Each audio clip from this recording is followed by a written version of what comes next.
Iniciaremos com a definição normativa da reserva legal no artigo 3º, inciso 3 do Código Florestal. Vamos para a tela. Reserva legal é a área localizada no interior de uma propriedade ou posse rural. Essa é a primeira informação importante. Enquanto a APP, ela se faz presente tanto em zonas urbanas quanto rurais, as áreas de reserva legal constituem uma espécie de espaço ambiental protegido presente apenas em zona rural. Se uma cidade expande e um dia uma área é inserida na zona urbana, a reserva legal ela deixa de existir. Essa informação já foi cobrada em uma questão no exame de ordem.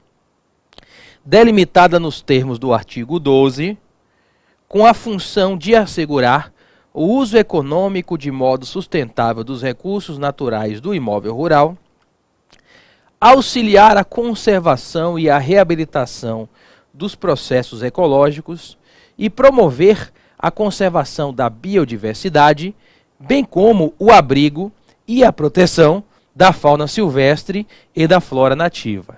Eis a definição de uma área de reserva legal. A ideia da reserva legal é que toda propriedade ou posse rural no Brasil conserve um percentual mínimo da vegetação nativa para que respeite a biodiversidade. Mas, professor, qual é o percentual da fazenda que tem que ter a conservação da reserva legal? Isso é disciplinado no artigo 12 do Código Florestal. Se for floresta amazônica, obviamente no Brasil isso vai acontecer na Amazônia Legal, o percentual mínimo é de 80% da propriedade. Então, por exemplo, lá no estado do Pará, uma propriedade rural de 1.000 hectares, pelo menos 800 precisarão ser constituídos a título de área de reserva legal. Só que nós temos ainda algumas áreas do Tocantins, por exemplo, de áreas na Amazônia Legal que tem cerrado. Foi cerrado na Amazônia Legal, percentual mínimo 35%. Tem áreas de transição na Amazônia Legal, chamados de campos gerais, aí é 20%, e tudo que está fora da Amazônia Legal, como Pernambuco, Bahia, São Paulo, Rio Sul, 20% da propriedade. Então, por exemplo, aqui no interior da Bahia, uma propriedade de 1.000 hectares, aí pelo menos 200 tem que ser registrados a título de área de reserva legal. Esses são os percentuais mínimos da área de reserva legal. Dentro da economia do meio ambiente, à luz do princípio do protetor-recebedor, é interessante até do ponto de vista ecológico que o proprietário possuidor rural faça até o registro de uma reserva legal acima desse percentual mínimo. Vamos supor que eu tenha uma propriedade rural, só em hipótese, eu não sou proprietário de terras, aqui no interior da Bahia de 1.000 hectares. Dos 1.000 hectares, 500 hectares tem conservação de vegetação nativa. A lei me impõe 20%, tem que ter 200. Só que vamos supor que ao invés de registrar a reserva legal em 200 hectares, eu registro em 500. Porque eu tenho 500 hectares de vegetação nativa lá, numa propriedade de 1.000. Ou seja, a propriedade tem 1.000, a lei impõe 200, eu registro 500. 300 hectares a mais do que o mínimo normativo. Eu tenho que ter algum ganho, né? É justamente essa situação disciplinada a partir do artigo 44 do Código Florestal, que trata da cota de reserva ambiental, a CRA, a nova moeda verde. A cota de reserva ambiental, a CRA, é uma inovação do novo Código Florestal, é um título nominativo representativo de área com vegetação nativa, existente ou em processo de recuperação, nas seguintes hipóteses. Sob servidão ambiental, nos termos do artigo 9º da Lei de Política Nacional do Meio Ambiente, vimos na aula passada, o proprietário possuidor que cria a servidão ambiental tem direito à expedição da CRA. É uma CRA por cada hectare. Inciso 2, correspondente à área de reserva legal instituída voluntariamente sobre a vegetação que exceder aos percentuais mínimos. Se eu tenho 300 hectares a mais de reserva legal, eu terei direito a 300 CRAs, que devem ser expedidas pelo órgão ambiental competente. Tudo bem, professor, você está com 300 CRAs na mão, você vai fazer o que com isso? Posso dar de graça, eu posso até vender. Vamos supor que o meu vizinho, ele tem uma fazenda de 1.500 hectares. E aí, nesse caso, ele tem que ter 20% de 1.500, dá exatamente 300 hectares. Só que ele tem gado na propriedade toda. Tirar 300 hectares de gado para reflorestar, para ele não é interessante economicamente. Aí ele pode cumprir a obrigação dele comprando as 300 cotas de reserva ambiental na minha mão. Um paga pelo outro. Um está sem a reserva legal, compra a reserva legal com as cotas, e o outro está ganhando dinheiro porque está com a reserva legal acima do mínimo normativo. É esse que é o sistema de pagamento por serviços ambientais. Isso se chama compensação de reserva legal. Ok, pessoal? Bom, nós temos 3 situações em que esse percentual mínimo da reserva legal pode ser aumentado. São situações, ou melhor, desculpe, nós temos 3 situações em que esse percentual mínimo da reserva legal pode ser reduzido. Nessas 3 situações, são casos lá da Amazônia Legal. Primeiro caso. No caso de imóveis rurais localizados na Amazônia Legal, em áreas de floresta amazônica, o poder público, aqui qualquer esfera de governo, poderá reduzir a reserva legal de 80% para até 50%, para fim de recomposição, quando o município tiver mais de 50% da área ocupada por unidade de conservação de domínio público ou por terras indígenas homologadas. Esse é o primeiro caso de redução. Vejam que aqui fala poder público, pode ser qualquer esfera de governo. Aqui, por exemplo, é para municípios que têm grande parte do seu território, mais da metade, mais de 50%, com terras indígenas homologadas ou unidade de conservação pública. Vou dar um exemplo, Parauapeba, no sudoeste do Pará. Uma parte significativa do município de Parauapebas está encravada em uma unidade de conservação pública, que é a Floresta Nacional dos Carajás. E aí pode reduzir de 80% para 50% para liberar mais área de uso alternativo do solo, e aí essa reserva legal, mesmo sendo floresta amazônica, seria reduzida. O segundo caso, que é do Estado.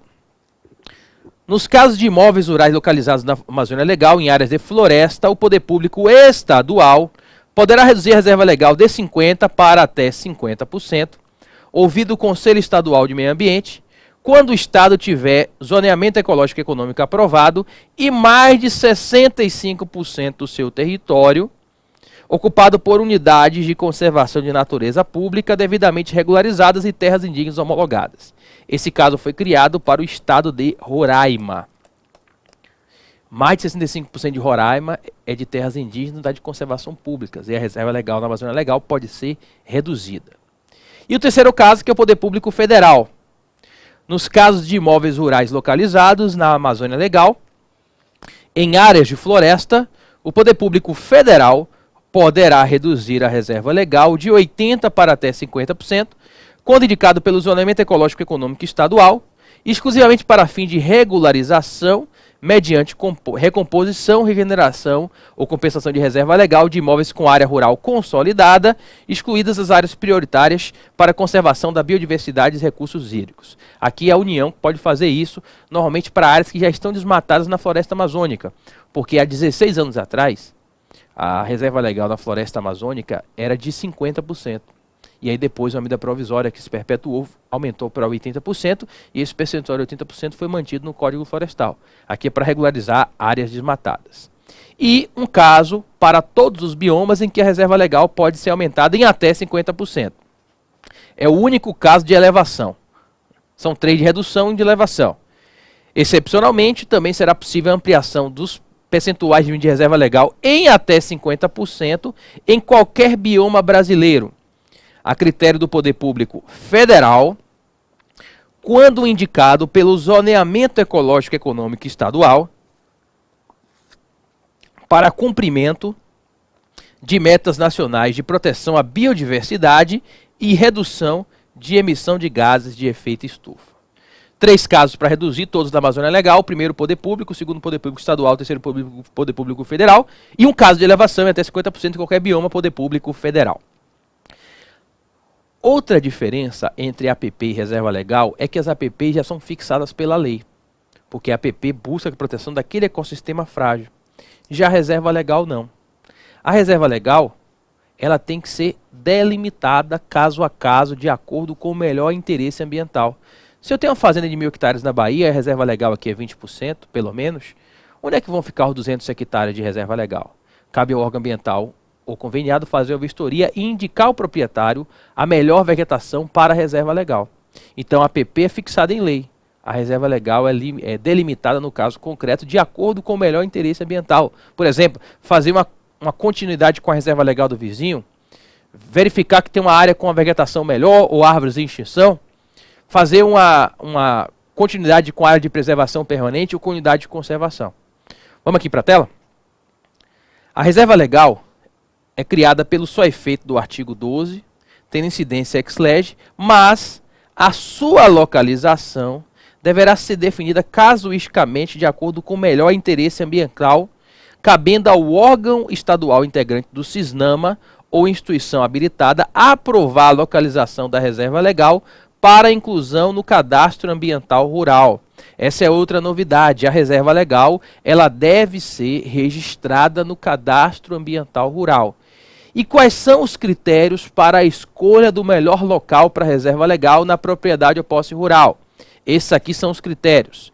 Deve ser observado o plano da bacia hidrográfica, o zoneamento ecológico e econômico, se houver, a formação de corredores ecológicos com outra reserva legal, com área de preservação permanente, com unidade de conservação ou com outra área legalmente protegida, as áreas de maior importância para a conservação da biodiversidade e as áreas de maior fragilidade ambiental. O órgão ambiental indica e o proprietário requer o registro no cadastro ambiental rural no próprio órgão ambiental. Nas propriedades, no passado, era sempre obrigatório o registro imobiliário da reserva legal. Mas agora, com o registro no cadastro ambiental rural, a averbação imobiliária se tornou facultativa na transição do Código de 65 para o Código de 2012. Um grande retrocesso desse Código Florestal em comparação anterior é o artigo 15, que, se na propriedade rural houver área de preservação permanente, permite abater a APP do compro da reserva legal se houver inscrição no cadastro ambiental rural e não houver novo desmatamento. Vamos ver aqui na tela?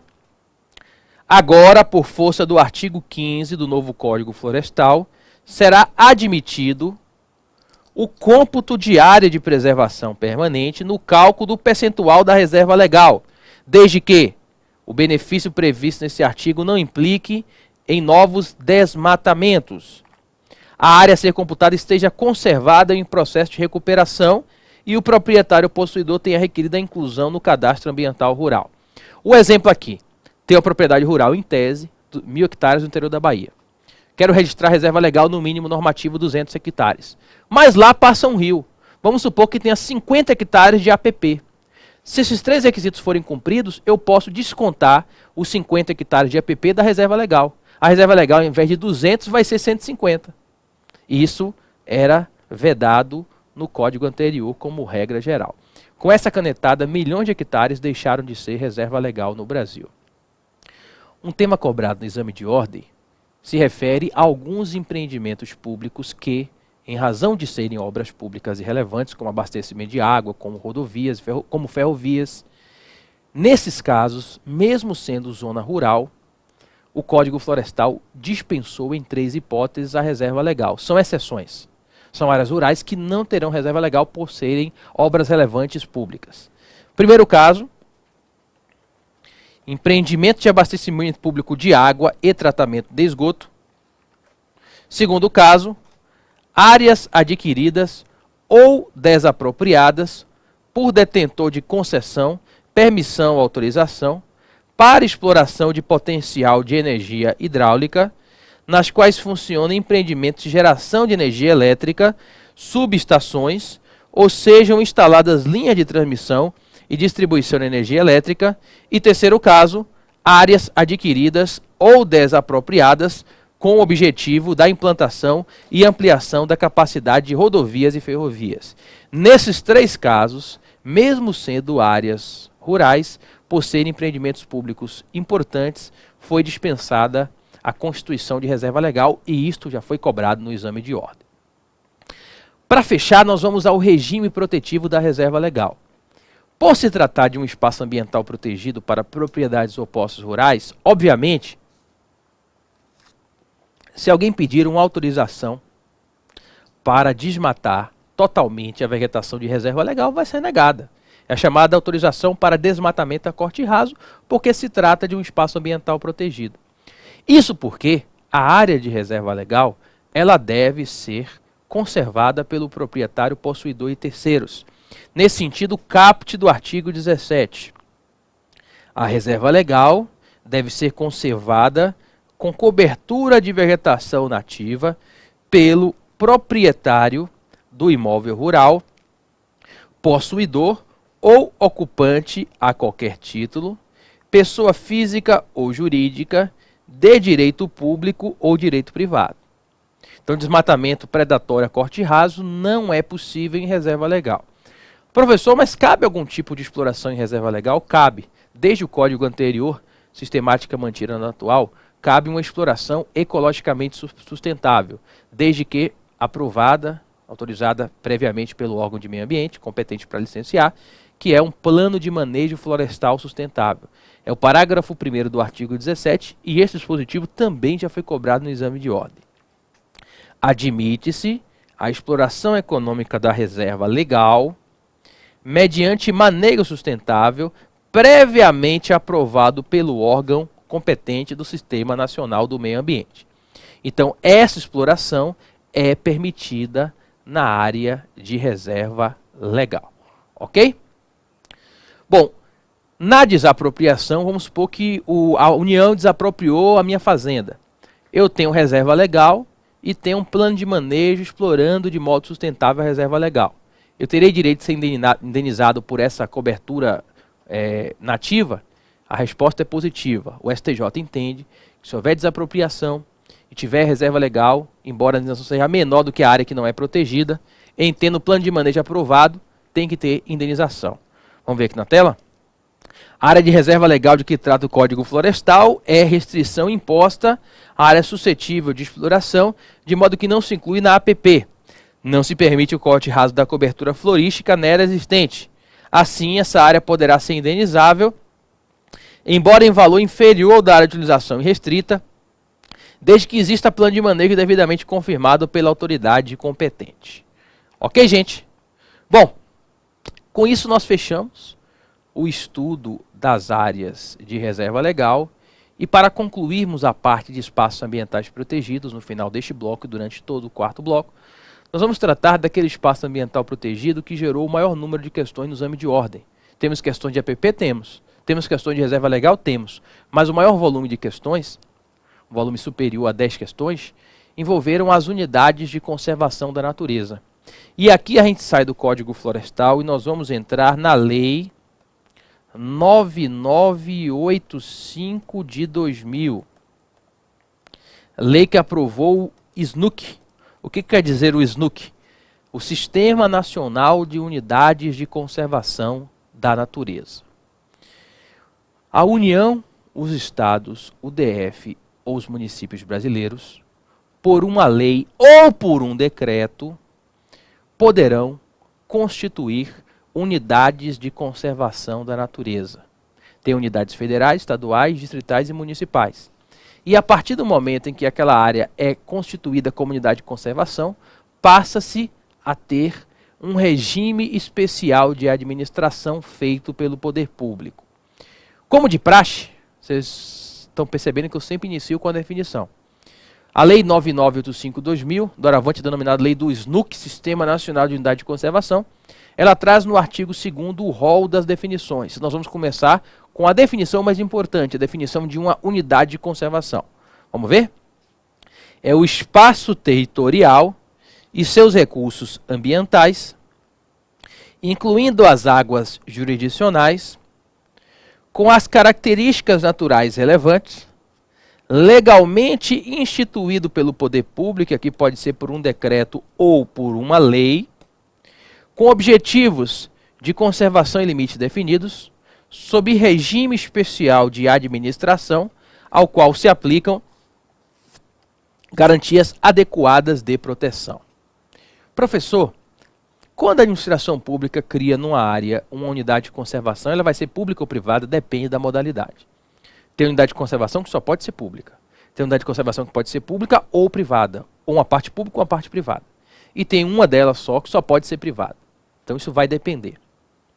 Professor, então se o poder público cria uma unidade de conservação que tem que ser de propriedade pública numa área privada, vai ter que desapropriar? Vai. Isso já caiu algumas vezes no exame de ordem. É desapropriação por utilidade pública, pois o DL 3365 de 1941, que trata da desapropriação por utilidade pública, tem uma hipótese de proteção ambiental. E aí vai ter que mover uma ação de desapropriação. Professor, se o poder público não mover, é um esbulho possessório ambiental. O particular tem direito de mover uma ação de indenização através da chamada ação de desapropriação indireta. Isso já caiu algumas vezes no exame de ordem. Daqui a pouco a gente vai ver quais são as 12 unidades, quais são públicas, quais são privadas, a gente vê daqui a pouco. Conforme falei, essa lei constituiu o SNUC, o Sistema Nacional das Unidades de Conservação. Nós já vimos o SISNAMA, que é o Sistema Nacional do Meio Ambiente, que é o sistema mãe. O SNUC é um sistema menor e nós precisamos estudar a sua composição, está no artigo 6º. O Sistema Nacional das Unidades de Conservação, o SNUC, será gerido pelos seguintes órgãos com as respectivas atribuições. Órgão consultivo e deliberativo, o Conselho Nacional do Meio Ambiente, o CONAMA, com as atribuições de acompanhar e implementar o sistema. Aqui nada muda em relação ao SISNAMA, porque lá o órgão consultivo e deliberativo, no artigo 6º da Lei 693881, a Lei de Política Nacional do Meio Ambiente, também é o CONAMA. Órgão central, o Ministério do Meio Ambiente, com a finalidade de coordenar o sistema. Também não muda. Desde a extinção da Secretaria de Meio Ambiente da Presidência da República em 92, o órgão central do SISNAMA também é o Ministério do Meio Ambiente. A mudança que nós temos aqui é em relação aos órgãos executores. Porque lá no SISNAMA, os estados e municípios entram como órgãos seccionais e locais. Aqui vão entrar como executores. Na esfera da União, quem vai ser a autarquia executora é o ICMBio, o Instituto Chico Mendes. E quando o ICMBio não puder atuar, porque não tem ainda uma plena estrutura, que é uma autarquia que ainda vai completar 10 anos, o IBAMA atua supletivamente ao Instituto Chico Mendes. E estados, municípios e DF, através dos seus órgãos de gestão das unidades de conservação, entrarão aqui como executores do SNUC. É o inciso 3. Órgãos executores, o Instituto Chico Mendes e o IBAMA, em caráter supletivo, os órgãos estaduais e municipais, com a função de implementar o SNUC,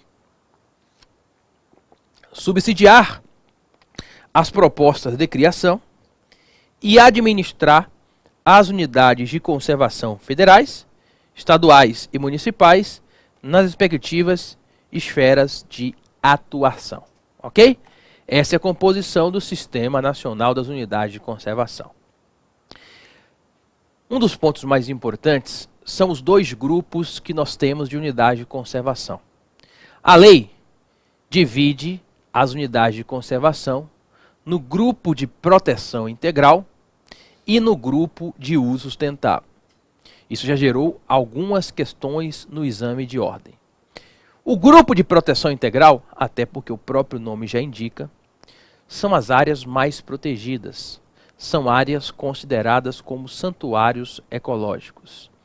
E nós temos 5 espécies de unidades de conservação dentro do grupo de proteção integral, que são a estação ecológica, a reserva biológica, o parque nacional, o monumento natural e o refúgio da vida silvestre. Essas são as 5 unidades de conservação que pertencem ao grupo de proteção integral. Por serem áreas consideradas como verdadeiros santuários ecológicos, na unidade de proteção integral é proibido o uso direto do recurso natural. Não vai poder cortar a vegetação, vai poder caçar animais, não vai poder lançar esgoto em rio, por exemplo. Numa unidade de proteção integral, somente se admite o uso indireto da natureza, como a visitação para fins educativos, como um turismo ecológico se for um parque nacional. Mas o uso indireto pode ser protetivo ao ambiente. Como é que isso cobre minha prova? Certa feita, foi dito que na unidade de proteção integral não cabia nem uso direto, nem indireto da natureza, e evidentemente que a questão foi considerada errada. Nós precisamos trazer uma definição simplificada dessas 5 unidades de conservação de proteção integral.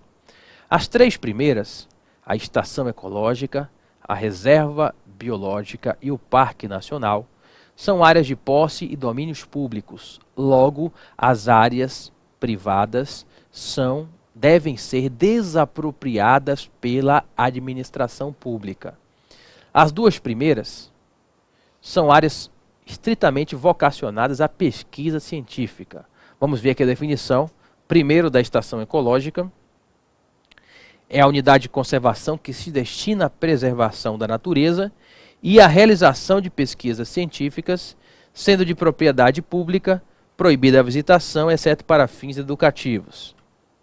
A reserva biológica é a unidade de conservação que tem o objetivo a preservação integral da biota e demais atributos naturais existentes, sem a interferência humana direta, sendo de propriedade pública, proibida a visitação, exceto para fins educativos, podendo haver pesquisa científica se autorizada. São, inclusive, muito parecidos, porque ambas são de proteção integral, ambas são públicas e se destinam à pesquisa científica. O Parque Nacional é a unidade de conservação também de propriedade pública, e ele leva essa nomenclatura quando é criado pela União. Parque Nacional é se for federal, se for da União. Se for criado pelo Estado, ele passa a se chamar Parque Estadual. Se for chamado pelo município, é o Parque Municipal. É a unidade de conservação, inclusive, mais cobrada no histórico do exame de ordem. Normalmente são áreas com grande relevância ecológica e beleza cênica, como o Parque Nacional de Chapada Diamantina, aqui na Bahia, a Chapada dos Veadeiros, em Goiás, o Parque Nacional de Fernando de Noronha, em Pernambuco. Vamos ver aqui a sua definição simplificada. O Parque Nacional, ou Parque Estadual, ou Parque Municipal, é a unidade de conservação de propriedade pública que tem o objetivo de preservar ecossistemas naturais de grande relevância ecológica e beleza cênica, podendo haver pesquisas autorizadas e turismo ecológico. E aí você vê, por exemplo, lá o turismo ecológico em Fernando de Noronha. Inclusive, nessas 5 unidades de conservação pertencentes ao grupo de proteção integral, pode-se cobrar uma taxa de visitação. Lá em Noronha, acho que é 60 e poucos reais por dia, salvo engano. A 4ª e a 5ª unidade de conservação, que fazem parte do grupo de proteção integral, se chamam Monumento Natural e Refúgio da Vida Silvestre. Essas podem ser públicas ou particulares. É possível criar a unidade e não desapropriar, mas para isso tem que ter a aquiescência do proprietário, porque como é unidade de proteção integral e o regime é duríssimo, acaba esvaziando o conteúdo econômico de exploração da propriedade. O poder público não pode criar um monumento natural e refúgio da vida silvestre e dizer para o particular você é obrigado a suportar esse regime de proteção integral. Se ele disser que não concorda e que quer explorar, a administração vai ter que desapropriar e vai ter que indenizá-lo. Agora, se ele quiser manter a propriedade, ele pode manter no domínio privado, mas concordando com o regime de proteção integral. Vamos ver a definição dessas duas. Monumento natural é a unidade de conservação que busca preservar sítios naturais raros, singulares ou de grande beleza cênica, admitida a visitação pública, podendo a área ser pública ou particular, se compatível. E o refúgio da vida silvestre é a unidade de conservação que busca preservar ambientes naturais típicos de reprodução de espécies ou comunidades da flora local e da fauna residente ou migratória, podendo ser constituído por áreas particulares, admitida a visitação pública. Essas são as 5 unidades de conservação que fazem parte do grupo de proteção integral. O segundo grupo é o grupo de uso sustentável. Ele, em comparação ao de proteção integral, é menos protegido. Isso porque, nas unidades que pertencem ao grupo de uso sustentável, admite-se a utilização direta do recurso natural, o que não é admitido no grupo de proteção integral. Então, nessas unidades, o objetivo não é preservar a natureza, como é proteção integral, é compatibilizar as atividades econômicas com a utilização sustentável dos recursos naturais. Você pode ter um desmatamento? Pode, mas não vai ser a área toda, vai ser uma área pequena. Então aqui cabe a utilização direta dos recursos naturais, desde que se dê de modo sustentável. E aqui nós temos 7 espécies de unidade de uso sustentável. Nós temos a área de proteção ambiental, a área de relevante interesse ecológico, a floresta nacional, a reserva extrativista, a reserva da fauna, a reserva de desenvolvimento sustentável e a RPPN, que é a reserva particular do patrimônio natural. E nós vamos estudar todas elas no nosso 4º bloco.